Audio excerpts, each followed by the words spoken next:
Shalom, shalom, soyez bénis, soyez bénis. Alors la parole de Dieu est riche de personnages impactants.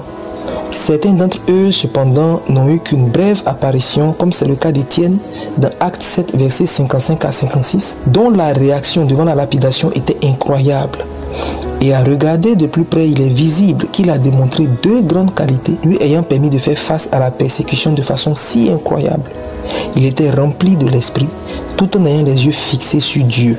Alors, Étienne était sur le point d'être lapidé par les Juifs après leur avoir dit la vérité sur la mort de Jésus.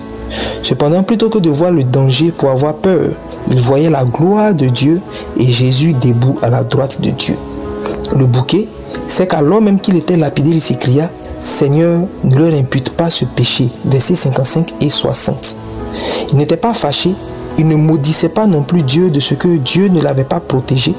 Il priait même de bon cœur pour ses persécuteurs. Mais comment une telle réaction devant pareille situation? Eh bien, Étienne était, comme l'indique le texte au verset 55, rempli du Saint-Esprit. Alors on comprend dès lors que lorsque l'on est rempli du Saint-Esprit, on a un regard différent sur les situations difficiles, sur les persécutions. Dans Actes 5, versets 40 à 41, les apôtres, après avoir été battus de verge à cause du nom de Jésus, étaient joyeux d'avoir été jugés dignes de subir des outrages pour le nom de Jésus. Dans Actes 16, verset 25, Paul et Silas, emprisonnés pour avoir chassé un démon, ne se lamentaient pas en prison, mais ils chantaient les louanges de Dieu. Le problème pour nous aujourd'hui, c'est que lorsque les problèmes arrivent, nous ne sommes pas remplis du Saint-Esprit. Nous sommes plutôt remplis de nos émotions, des sentiments de l'âme.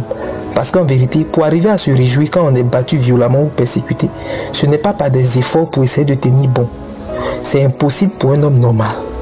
Une réaction aussi délirante est la réaction, le ressenti de l'esprit dont la présence déborde et influence automatiquement la nôtre. On ne fait pas d'effort pour être heureux, ça coule naturellement. Ainsi, le sentiment et la réaction de l'esprit coulent tout aussi naturellement quand on est rempli de lui. Je pense que nous devons faire de la présence abondante du Saint-Esprit en nous une quête de tous les jours. Nous pourrions voir la vie de manière tellement différente. Mais par la suite, Étienne, rempli du Saint-Esprit, a levé les regards vers le ciel pour voir Dieu. Alors quand les difficultés arrivent, il faut lever les regards vers Dieu. C'est lui qu'il faut réussir à voir et non les problèmes. Cependant, c'est difficile d'ignorer les cailloux qui pleuvent. C'est compliqué de parvenir à ne pas regarder la persécution. Dans Matthieu 8, versets 25 à 27, les disciples étaient en mer, battus par une grande tempête. Ils avaient peur. Jésus, lui, il dormait tranquillement. Il était en paix au milieu de ce danger.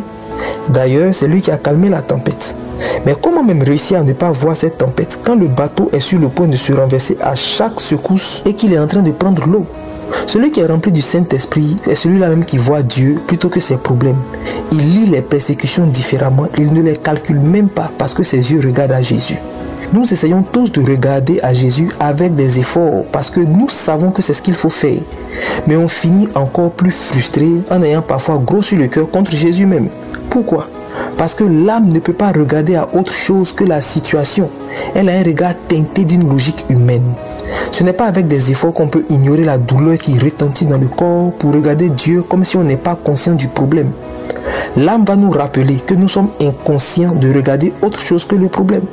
Cependant, celui qui est rempli du Saint-Esprit comme Étienne lève instinctivement et sans effort les yeux vers Dieu.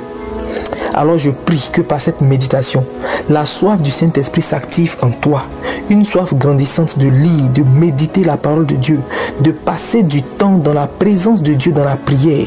Au nom de Jésus, sois rempli du Saint-Esprit et expérimente une chose incroyable.